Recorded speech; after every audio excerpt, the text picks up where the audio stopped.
하겠습니다. 하나님 아버지 감사합니다. 우리가 함께 모여서 함께 예배합니다. 이렇게 어린 새 생명도 우리 교회 가운데 허락해 주시며 함께 키워내고자 믿음으로 양육하고자 함께 축복하며 다짐하게 하시니 또한 감사를 드립니다. 아버지 하나님, 우리 교회에 하나님께서 놀라운 은혜와 사랑을 베풀어 주셨으니 믿음으로 자녀를 키워내는, 다음 세대를 키워내는 복된 교회가 되도록 인도하여 주옵소서. 하나님의 말씀 앞에 우리가 섭니다. 말씀을 듣게 하시고 그 말씀을 듣고 잊어버리는 자가 아니라 순종하는 자가 되게 하여 주시고, 그 말씀에 순종할 때 말씀의 은혜와 능력, 기적을 경험하는 복된 성도들 되게 하여 주옵소서. 감사를 드리고 예수님의 이름으로 기도합니다. 아멘. 이 시간 하나님의 말씀을 보겠습니다. 구약의 말씀 열왕기하 19장 1절로 4절입니다. 열왕기하 19장 1절로 4절의 말씀, 제가 한 절 읽고 여러분이 한 절 교독하겠습니다.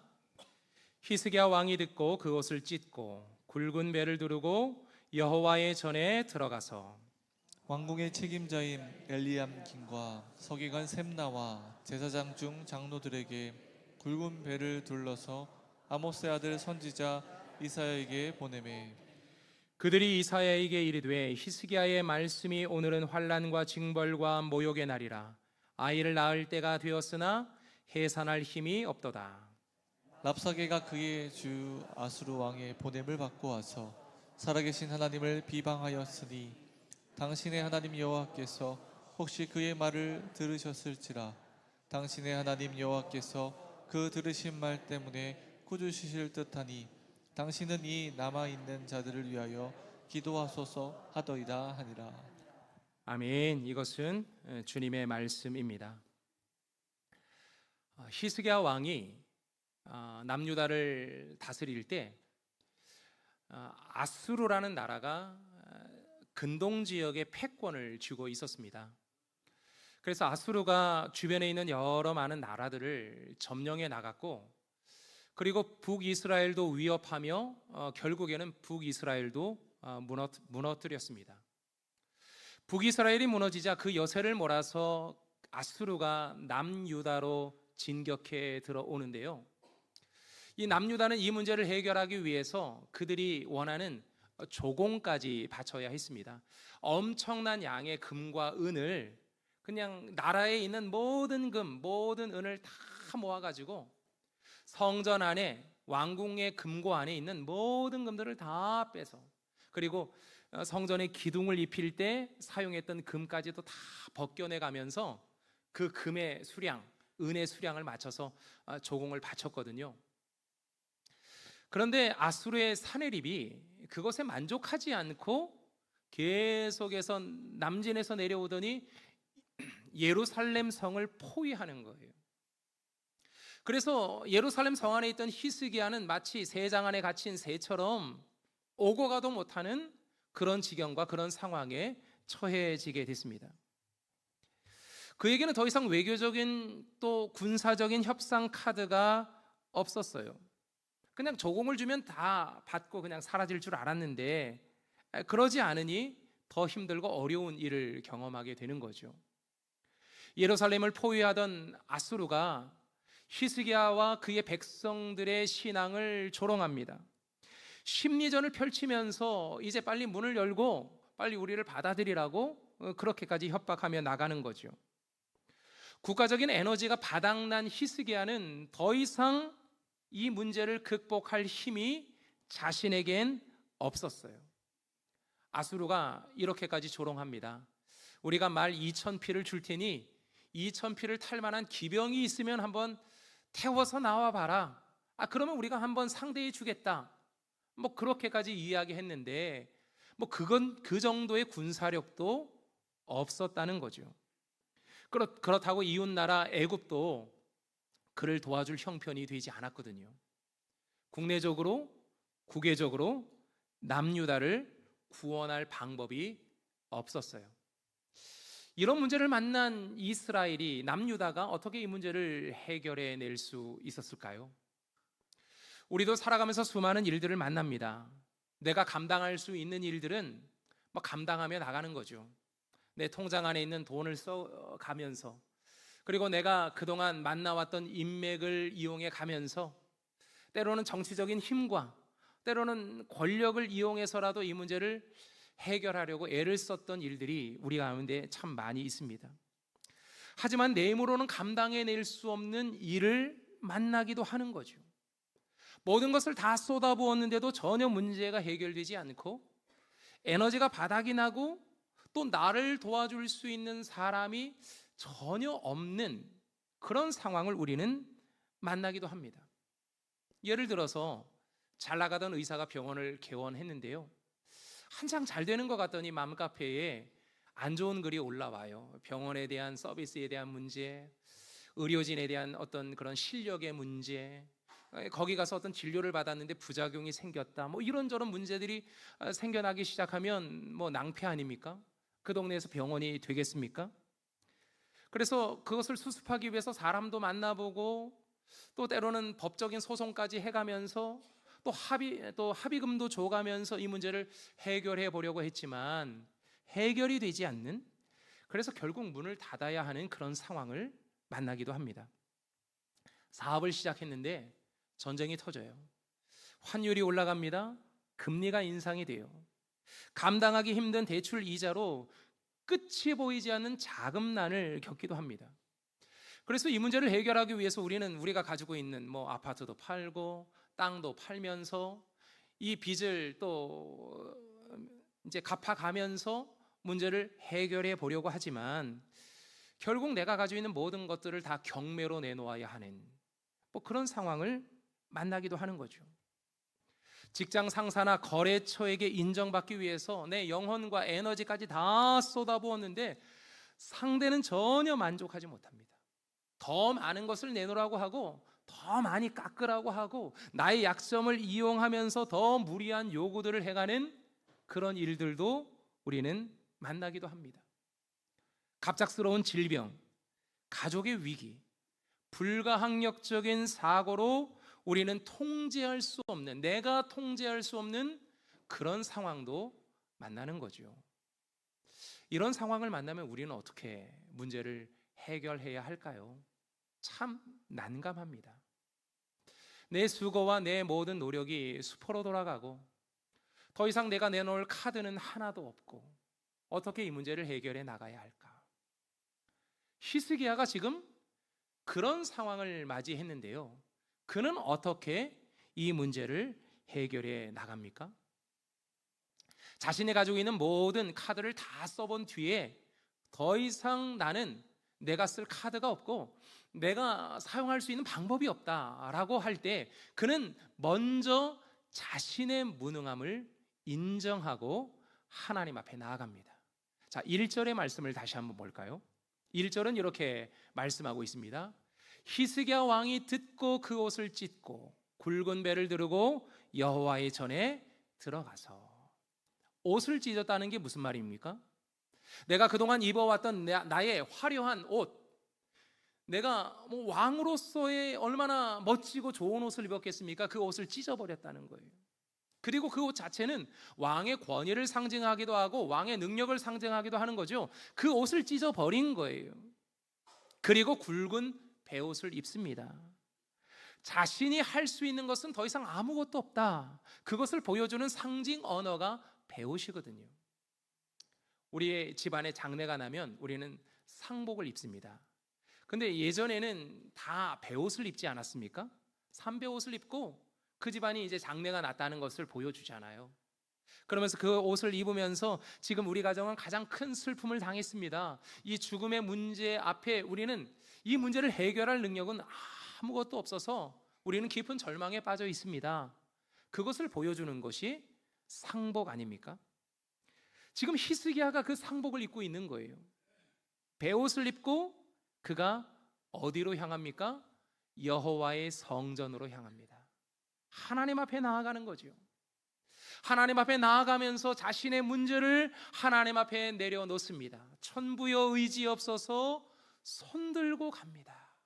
그동안 내 손으로, 내 능력으로, 내 재능으로 모든 것들을 해보려고 노력을 했지만 더 이상 할 수 없어서 하나님, 이 문제 하나님 앞에 펼쳐놓고 나아가니 하나님 이 문제에 해답을 좀 주십시오.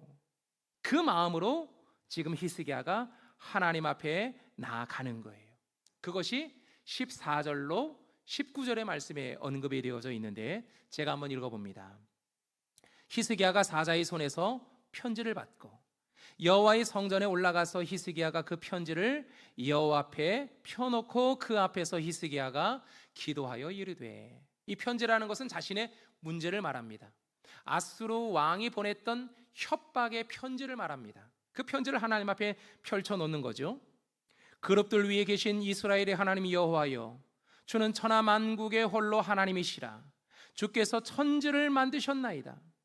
여호와여, 귀를 기울여 들으소서. 여호와여, 눈을 떠서 보시옵소서. 사내립이 살아계신 하나님을 비방하러 보낸 말을 들으시옵소서. 여호와여, 아수르 여러 왕이 과연 여러 민족과 그들의 땅을 황폐하게 하고 또 그들의 신들을 불에 던져 싸우니 이는 그들이 신이 아니요 사람의 손으로 만든 것 곧 나무와 돌뿐이므로 멸하였나이다. 우리 하나님 여호와여, 원하건대 이제 우리를 그의 손에서 구원하옵소서. 그리하시면 천하 만국이 주 여호와가 홀로 하나님이신 줄 알리이다 하니라. 그는 너무 절박했어요. 너무 절박해서 이 편지를 하나님 앞에 펼쳐놓고 하나님 한 번만 봐주세요. 하나님, 지금 우리 이 남유다가 겪고 있는, 이 예루살렘이 겪고 있는 이 형편을 한 번만 봐주세요. 그리고 우리가 하나님 앞에 기도하는 우리의 기도를 한 번만 귀 기울여 주세요. 지금 이 아수르 민족이 우리를 비방하고 있습니다. 하나님을 비방하고 있습니다. 그러니 하나님, 우리를 구원하시고 홀로 하나님이신 것을 좀 보여주십시오. 하나님 앞에 이렇게 기도하고 있어요. 인간의 계산을 뛰어넘는 한계를 만날 때 우리는 우리의 시선을 돌려야 합니다. 문제를 바라보며 문제에 집착하던 시선을 이젠 하나님께로 돌려야 합니다. 문제 앞에서 끙끙대는 것이 아니라 문제의 해답이신 하나님 앞에 이 문제를 가지고 그 문제를 하나님 앞에 풀어달라고 하는 거예요. 우리가 공부할 때 영어 문제, 수학 문제 풀어갈 때 때로는 풀리지 않는 문제들을 만나잖아요. 그러면 공부 잘하는 친구한테 가서 이 문제 이 답이 왜 이거야? 그렇게 물어보기도 합니다. 선생님에게 그 문제를 가져가서 선생님, 도저히 이 문제를 이해를 못하겠어요. 해설을 봤는데도 이해가 안 돼요. 그러면 선생님이 다시 한번 그 문제를 풀어주고 확인해주는 그런 경험도 우리 가운데 있어요. 지금 히스기야가 자신의 인생에, 자신의 나라에 도저히 자신이 풀 수 없는 이 문제를 하나님 앞에 내어놓고 하나님 앞에 풀어달라고 하는 거죠. 문제는 거기서부터 풀리는 거예요. 하나님께서 문제를 풀어갈 지혜도 주시고 또 하나님께서 직접 그 문제를 풀어내시기도 하는데요. 히스기야의 문제를 하나님이 어떻게 풀어내셨느냐? 하나님께서 직접 그 문제에 관여하시고 그 문제를 풀어내시는 것을 보게 됩니다. 그것이 35절에 나와 있는데요. 35절은 이렇게 말씀합니다. 하나님이 어떻게 이 문제를 해결하셨는지 방법을 이야기하는데요. 이렇게 말씀합니다. 이 밤에 여호와의 사자가 나와서 아수르 진영에서 군사 18만 5천 명을 친지라. 아침에 일찍이 일어나 보니 다 송장이 되었더라. 여러분, 18만 5천 명 이상의 병사들이 지금 예루살렘을 둘러싸고 있어요. 그들을 맞서 싸울 능력이 히스기야에게는 없어요. 그래서 하나님 앞에 문제를 내어놓고 하나님 앞에 기도했더니 하나님께서 어떻게 하셨다고요? 하루아침에 18만 5천 명을 송장으로 만들어 보이신 거예요. 여러분, 이게 가능합니까? 가능한 일입니까? 여러분, 이런 말씀을 읽을 때 여러분의 마음 가운데는 어떤 마음이 드십니까? 성경은 우리 하나님을 이렇게 소개합니다. 우리 하나님은 돌과 나무와 같은 그런 우상이 아니라는 거죠. 우리 하나님은 유일하신 여호와 하나님이요 천지 만물을 창조하신 하나님이시라는 거예요. 하나님은 눈이 있어서 볼 수 있는 분이고 귀가 있어서 들을 수 있는 분이라는 거죠. 초자연적인 하나님이 그런 문제를 해결할 능력이 있음을 성경은 끊임없이 우리에게 반복해서 알려줍니다. 이스라엘 백성들이 출애굽하여 홍해 앞에 섰을 때 그들이 어떻게 홍해를 건너게 됩니까? 물이 갈라졌죠. 물이 어떻게 갈라졌습니까? 이 바다가 어떻게 갈라질 수 있습니까? 성경에 보면 밤새 큰 동풍이 불었다. 성경은 그렇게 말씀합니다. 우주 만물을 창조하신 하나님이 그 우주 만물을 이용해서 그 바다도 갈라내시고 이스라엘 백성들을 건너게 하신 거예요.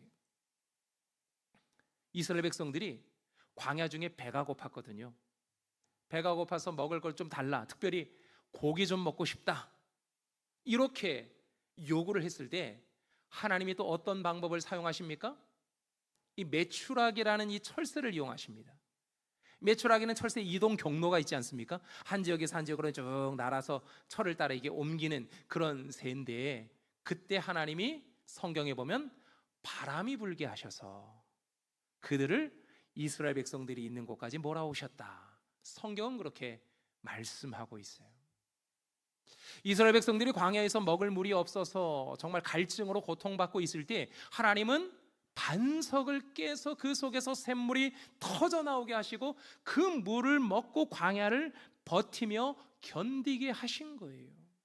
그 방법처럼 초자연적인 능력의 하나님이 아수르의 군대를 하루아침에, 그것도 18만 5천 명이나 되는 그 사람들을 송장으로 만들어내신 거예요. 이게 어떻게 가능합니까?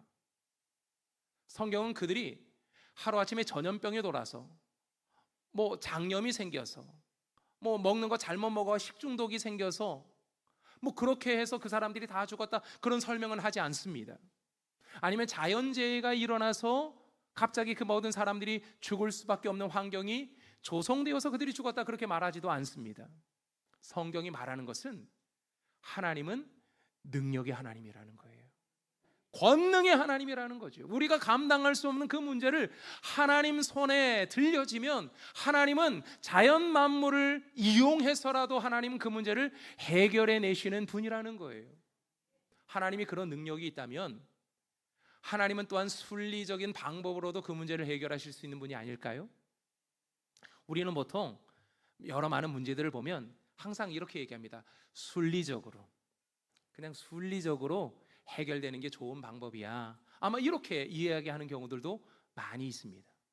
성경은 성경 안에 나타난 수많은 신앙의 인물들의 삶 속에서 순리적인 방법으로 문제가 해결된 것도 굉장히 많을 거예요. 하지만 성경은 그것까지 다 다루지 않아요. 그러면서 하나님은 능력의 하나님이시라는 것을 분명히 보여주면서 오늘 히스기야의 이 문제 속에서도 우리가 하나님 앞에 나와 기도할 때, 하나님의 은혜와 하나님의 긍휼을 구할 때 하나님은 그 문제를 해결해 주시는 능력의 하나님이심을 오늘 우리에게 보여줍니다. 그 하나님을 만나는 저와 여러분 되기를 소망합니다. 여러분, 이런 찬양이 하나 있습니다. 찬양의 제목이 넘지 못할 산이 있거든 이라는 제목이 있는데요, 그 제목의 그 찬양의 가사가 이래요. 넘지 못할 산이 있거든 주님께 맡기세요. 넘지 못할 파도 있거든 주님께 맡기세요. 우리가 가야 할 길은 멀고도 험하여 허덕이며 가야 하는 우리 인생인데, 이럴 땐 우린 누굴 의지하나요? 주님밖에 없어요.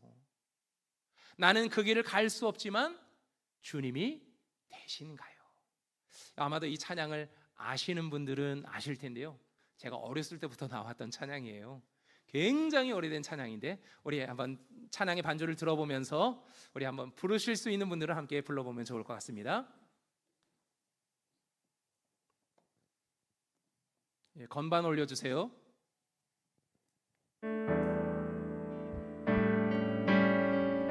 넘지 못할 산이 있거든, 넘지 못할 산이 있거든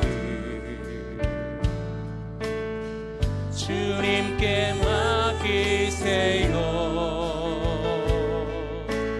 넘지 못할 파도 있거든 주님께 맡기세요. 우리가 가야 할 길은 우리 가야 할 길은 멀고도 험하여 허덕이며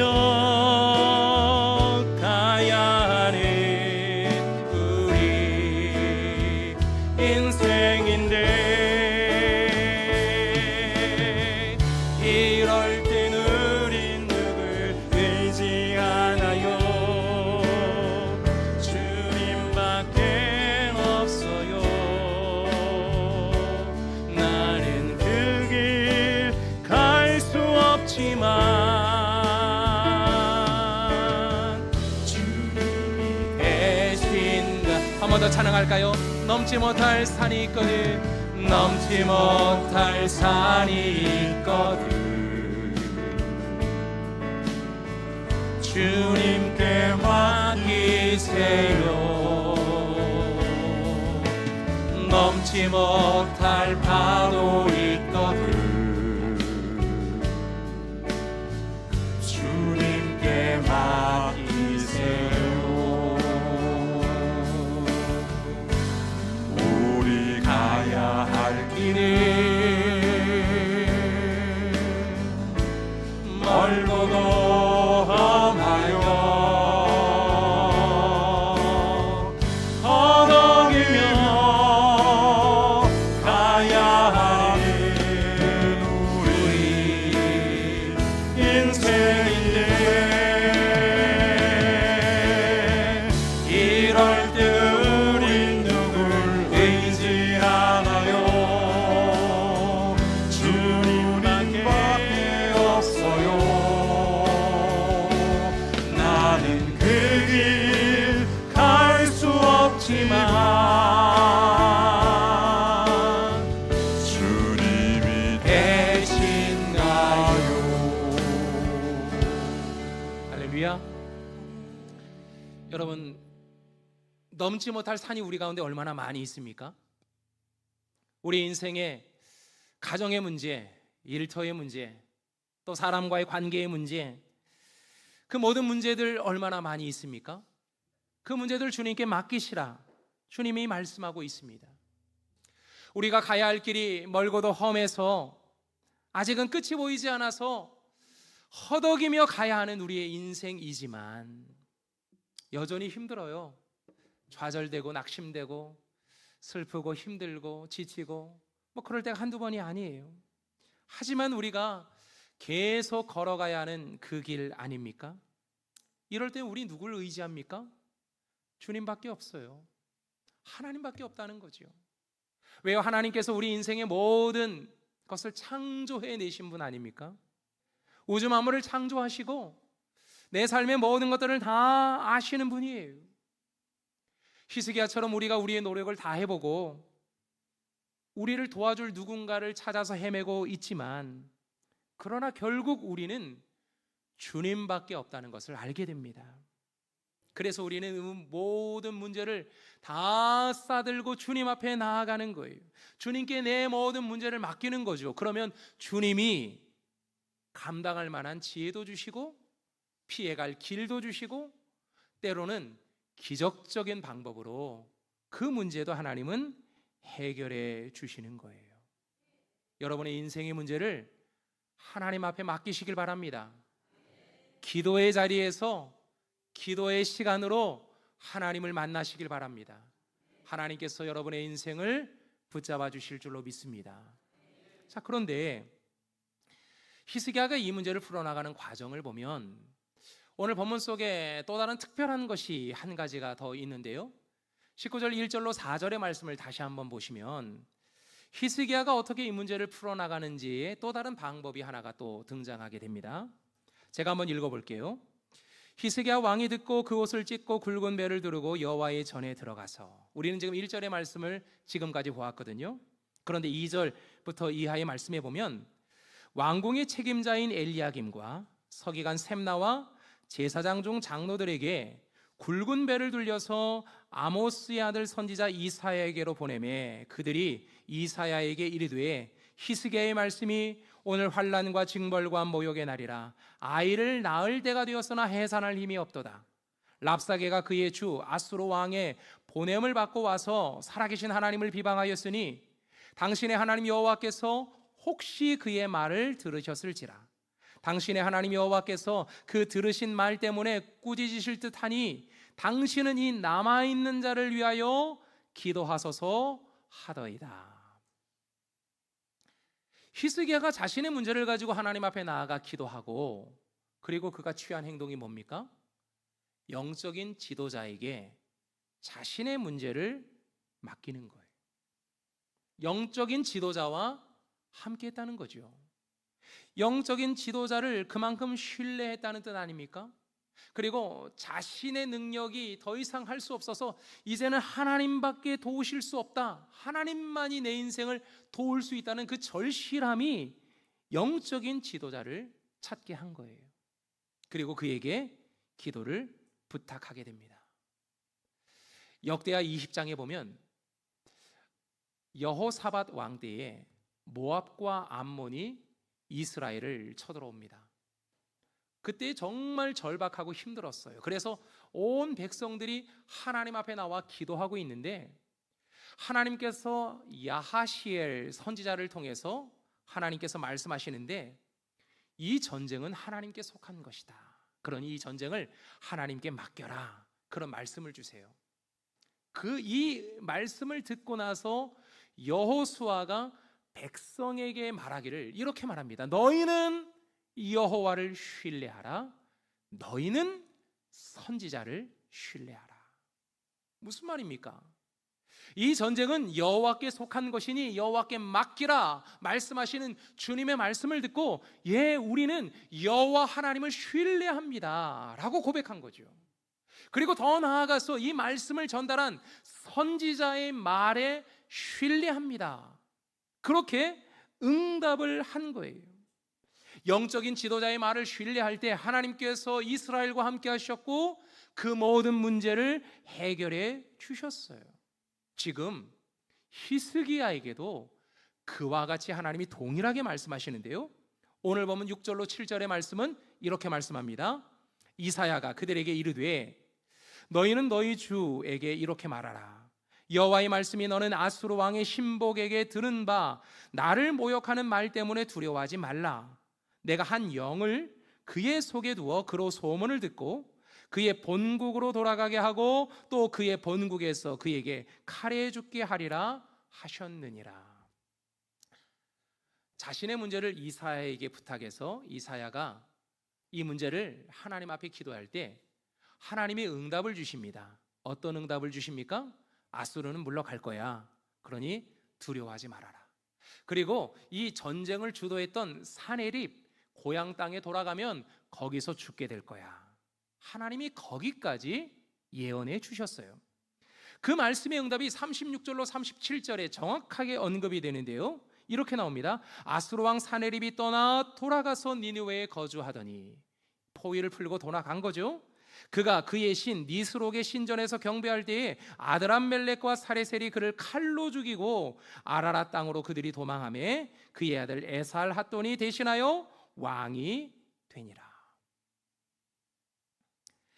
히스기야의 절박한 기도의 제목을 이사야 선지자와 공유할 때 하나님은 응답을 주신 거예요. 구원의 응답을 주신 거죠. 아수르가 물러갈 것이라는 그 응답을 주시는 거예요. 자, 그렇다면 여러분의 문제 앞에 어떻게 서 있습니까? 지금 여러분 기도하고 있습니까? 이 문제 앞에 그냥 잘 해결되겠지, 내가 나름대로 노력하고 그냥 열심히 하면 그냥 문제는 풀어지겠지, 그런 막연한 기대감 속에 이 문제 앞에 서 있는 것은 아닙니까? 성경은 분명히 우리에게 말씀합니다. 너희는 여호와께 부르짖어라. 여호와께서 내게 응답하시고 내가 알지 못하는 크고 은밀한 일을 내게 보이리라. 주님은 말씀해 주십니다. 히스기야가 자신의 문제를 가지고 하나님 앞에 나아간 것처럼 기도의 자리로 나와라. 주님은 그렇게 말씀해 주시는 거죠. 그러니 여러분, 기도의 자리를 사모하십시오.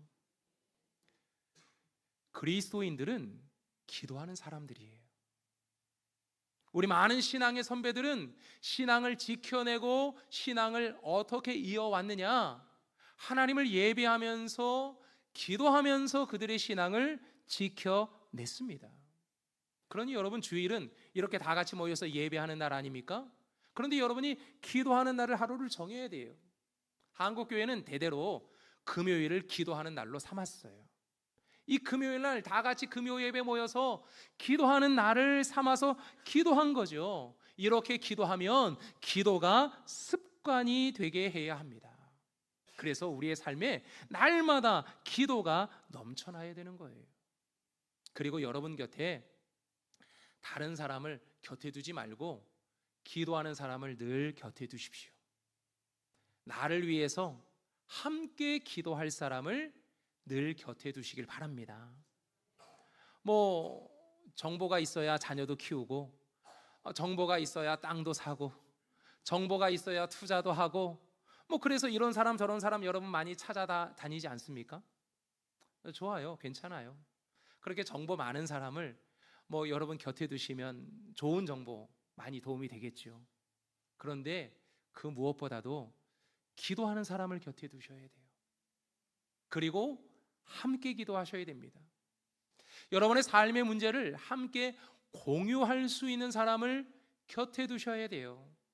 그리고 그 기도하는 사람에게 여러분의 삶의 문제, 기도의 제목들을 나눌 수 있어야 합니다. 그럴 때 하나님께서 기도하는 자들을 통해서 그 기도가 응답되게 하시는 거예요. 여러분은 영적인 지도자를 얼마나 신뢰하십니까? 여러분의 삶의 문제, 정말 여러 많은 문제들, 그 문제들을 영적인 지도자에게 같이 상담도 하고 부탁도 하면서 기도합니까? 때로는 이런 말씀들을 많이 하시더라고요. 목사님들이 기도할 게 많은데 내 기도 제목까지 더해서 기도하면 목사님이 얼마나 힘들겠어. 이런 이야기를 간혹 성도님들이 하시곤 합니다. 그런데 제가 100가지를 놓고 기도하고 있으면 사실 한 가지 덧붙이면 이분들이 부담이 될 수 있겠죠. 목사님 기도할 게 100가지나 되는데 이거를 한 가지를 덧붙여서 101가지를 기도하면 힘들 것 같아. 이렇게 생각하실 수 있겠죠. 하지만 100명이 모두 다 그런 생각을 한다고 생각해 보세요. 목사님 기도할 게 없어요. 100명이 모두가 다 그런 생각을 해서 아무도 목사님 기도할 게 너무 많아. 그래서 아무도 기도 부탁을 하지 않으면 목사는 기도할 게 없어요. 여러분, 교회 영적인 지도자와 할 수만 있으면 친해지십시오. 할 수만 있으면 여러분의 삶을 나누십시오. 여러분의 고민과 걱정을 나누십시오. 지나가면서 목사님, 제 이름 아세요? 물어봐 주세요. 모를 수 있습니다. 제가 공개합니다. 제가 여러분의 이름을 모를 수 있습니다. 순간 엄청난 생각을 하면서 집사님 이름이 이거죠 라고 제가 바로 응답하지 않아도 여러분 실망하지 마십시오.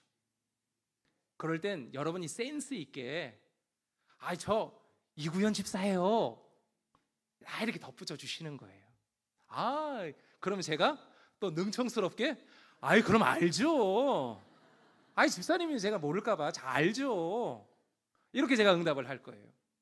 그러면서 여러분의 가정의 일, 때로는 일터의 일, 그런 일들을 한마디씩 해주시면 제가 기억하지 않겠습니까? 그리고 같이 기도하는 거죠. 그러면 그 기도의 응답을 나 혼자만의 응답이 아니라 우리가 함께 경험하는 응답이 될 것이고, 그 기도의 기적이 우리 모두의 기적이 되게 해야 합니다. 그렇게 내 옆에 기도자를 두고 함께 기도하시길 바랍니다. 이것이 신앙생활이고 우리가 교회에 나오는 이유예요. 그렇게 함께 믿음 생활했으면 좋겠어요. 그리고 여러분, 기도하실 때 성령 하나님의 도우심으로 여러분 기도하시길 바랍니다. 성령 하나님은 우리와 함께 기도하시는 분이에요. 우리의 기도를 도우시는 분입니다. 내가 다 말하지 못해도, 하나님 앞에 일일이 다 아뢰지 않아도, 나조차도 잃어버린 기도의 제목까지도 하나님은 응답해 주시는, 성령 하나님은 나와 함께 그렇게 기도해 주시는 분이라는 거죠. 그리고 여러분, 예수님과 함께 기도하시길 바랍니다. 예수님은 성경에 보니까 하나님 우편에 계신 자고 우리를 위하여 친히 간구하시는 분이다. 성경은 그렇게 말씀하고 있어요. 지금도 우리가 구원받은 백성으로 마지막 최종적인 구원의 완성에 이르기까지 지금 우리는 믿음의 길, 신앙의 길을 걸어가고 있지 않아요? 이 신앙의 길을 걸어가는 이 과정 속에서 성령 하나님이 함께 기도해 주시면서, 또 하나님 보좌 우편에 앉아 계신 예수 그리스도께서 우리를 위해서 간구하고 계시다는 거예요. 그렇게 하나님과 함께 기도할 때 우리의 기도는 힘이 납니다. 우리의 기도는 능력이 있어요. 왜요? 주님이 우리의 기도를 도우시잖아요. 성령 하나님이 도우시잖아요. 그러니 우리의 기도가 능력 있는 기도가 되지 않겠습니까? 여러분들은 기도의 자리에 나오시기만 하면 돼요. 기도하시기만 하면 된다는 거예요. 나 같은 사람이 무슨 말재주도 없고, 나 같은 사람이 무슨 기도하는 능력도 없어, 나는 뭐 기도 잘하지도 못해, 이렇게 하셔도 괜찮아요. 왜요? 나보다 더 나를 잘 아시는 주님, 나보다 더 기도를 많이 하시는 우리 주님께서 여러분의 기도와 함께 하시고 여러분의 기도를 도우신다는 거예요. 한국교회는요, 기도하는 교회입니다. 한국교회는 이 우리나라 역사 속에서 수많은 우여곡절을 겪으면서 일제시대도 보내고 또 6.25 전쟁도 겪으면서 수많은 신앙의 선배들이 그 어려움들을 어떻게 이겨냈습니까? 때로는 고난을 당하고 핍박을 당하고 서러움을 당하고 아픔과 정말 내가 감당할 수 없는 그런 인생의 많은 문제를 만나도 그때마다 기도하면서 그 모든 어려운 일들을 극복해냈어요. 이번 주간이 6.25 이 기념하는 날 아닙니까? 76주년을 우리가 맞이하게 되는 이 전쟁의 역사 속에서 이 나라가 지금까지 버티고 지금까지 성장할 수 있었던 그 중심에는 교회가 있었습니다. 교회 많은 신앙의 선배들이 정말 나라와 민족을 위해서 기도했어요. 그래서 예배 때마다, 기도하는 시간마다 많은 사람들이 나와서 함께 부르짖으며 다시는 이 땅 가운데 전쟁이 일어나지 않기를, 다시는 이 땅이 나뉘어져서 남북이 분열되지 않기를 간절히 소망하며 눈물로 기도한 기도의 열매를 지금 우리가 먹고 있는 거예요. 우리 교회가 어떻게 이만큼 성장할 수 있었습니까? 그렇게 기도하는 선배들이 있었기 때문입니다. 우리가 이 교회 유산을 이제 우리 다음 세대에게 어떻게 나눠줄 수 있습니까? 그냥 가만히 있으면 자연스럽게 다음 세대에게 물려져 가는 것이 아닙니다. 우리가 기도해야 돼요. 우리가 함께 기도해야 합니다. 성령님과 함께, 예수님과 함께 기도하면서 이 교회를 정말 주님의 영이 가득한 교회로 만들어내야 하는 거예요. 그럴 때 이 교회를 통해서 잃어버린 영혼이 구원을 받고 수많은 영혼들이 교회로 몰려오고 하나님의 나라가 이루어지고 하나님의 백성들로 우리는 살아가게 됩니다. 여러분, 정말 기도를 잃어버리지 않기를 바랍니다. 정말 기도를 잃어버리지 않기를 바랍니다. 혼자서 기도하는 것이 어려우니 함께 기도합시다. 함께 기도함으로 우리의 모든 기도에 응답받는 저와 여러분 되기를 소망합니다. 특별히 이번 이제 맥주 감사 특별 예배로 저희들이 새벽을 깨우는 시간들을 한 주간 갖잖아요. 그 시간을 사모하고 여러분 함께 나와서 함께 예배하는 우리 모두가 되었으면 합니다. 이 시간 우리 함께 찬양하겠습니다.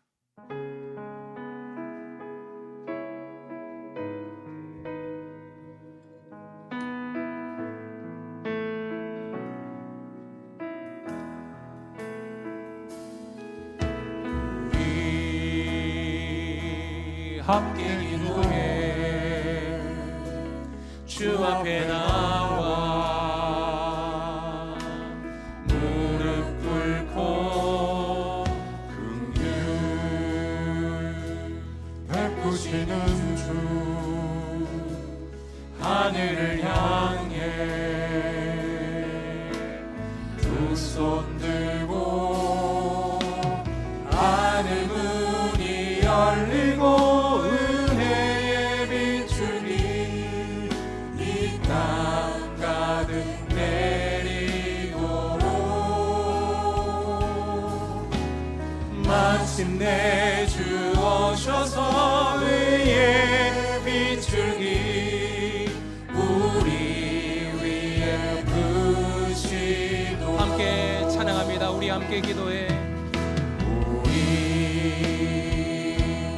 함께 기도해 주 앞에 나와 무릎 꿇고 긍휼 베푸시는 주 하늘을 향해 두 손 들고 하늘 문이 열리고 은혜의 빛줄이 이 땅 가득 내리도록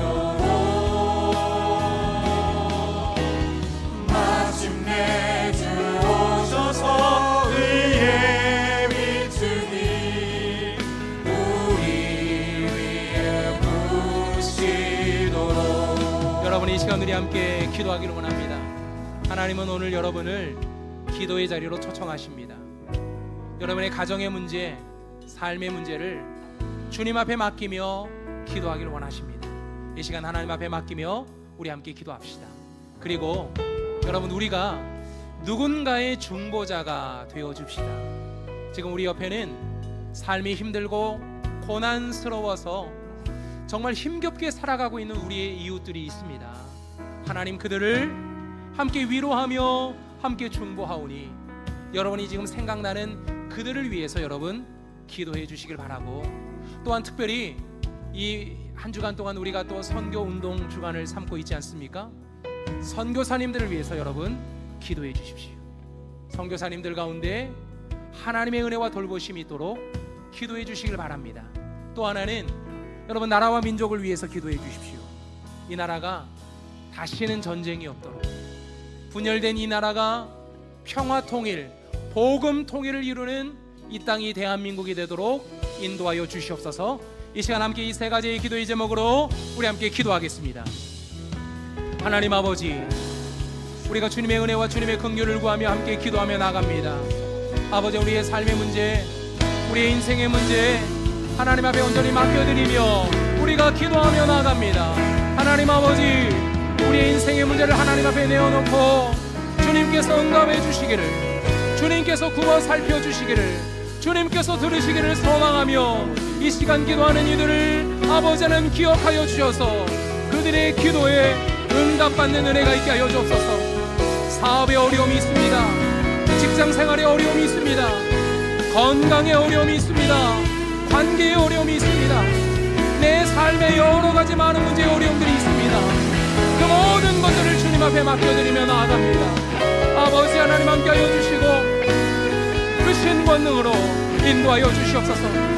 아버지, 우리 교우들 중에, 우리 목장 식구들 중에, 아버지 내가 만나는 사람들 중에 이런 어려움을 겪고 있는 이들을 이 순간 우리가 이사야처럼 중보자가 되어서 함께 기도하오니 아버지 하나님 도와주시옵소서. 아버지 우리 하나님, 우리 집사님 가운데 함께하여 주옵소서. 건강의 문제를 놓고 하나님의 도움을 구하는 우리 집사님들 가운데 함께하여 주시고, 우리 권사님들의 인생 가운데 함께하여 주셔서 자녀의 문제를 놓고 간절하게 기도하며 소망하는 그 가정 속에 자녀의 문제가 해결되는 은혜가 있도록 아버지 도와주시옵소서. 아버지 하나님, 직장의 문제, 아버지 힘들고 어려운 그 삶의 문제를 하나님 앞에 내어 맡기는 모든 성도들의 기도마다 아버지 응답하여 주옵소서. 우리의 선교지 속에 아버지 우리 선교사님들이 모든 선교 사역을 감당해낼 수 있기를 원하오니 하나님이여 도와주시고, 선교제마다 들려오는 소식들이 아름답고 복된 소식이 되도록 인도하여 주시옵소서. 하나님 아버지, 이 땅에 대한민국에 다시는 전쟁이 없기를 원합니다. 다시는 남북이 분열되는 일이 없기를 원하고 평화 통일과 복음 통일을 이루어내시는 주님을 우리가 만나기를 원합니다. 아버지는 우리가 이 땅이 대한민국을 사랑하며 나라와 민족을 위하여 기도하며 하나님의 크신 은혜와 긍휼을 구하며 기도하며 나아가는 우리 모두가 되기를 원하오니 크신 권능으로 아버지 하나님이여 도와주시옵소서. 기도의 영을 불어넣어 주시옵소서. 영이신 하나님 앞에 나와 우리가 기도할 때마다 영이신 하나님의 우리의 기도를 도우시는 성령 하나님 예수 그리스도를 만나기를 원하오니 아버지 하나님 은혜와 복으로 더하여 주시옵소서. 하늘문이 열리고 하늘문이 열리고 은혜의 비출기 이 땅 가득 내리도록 마침내 주 오셔서 의의 비출기 우리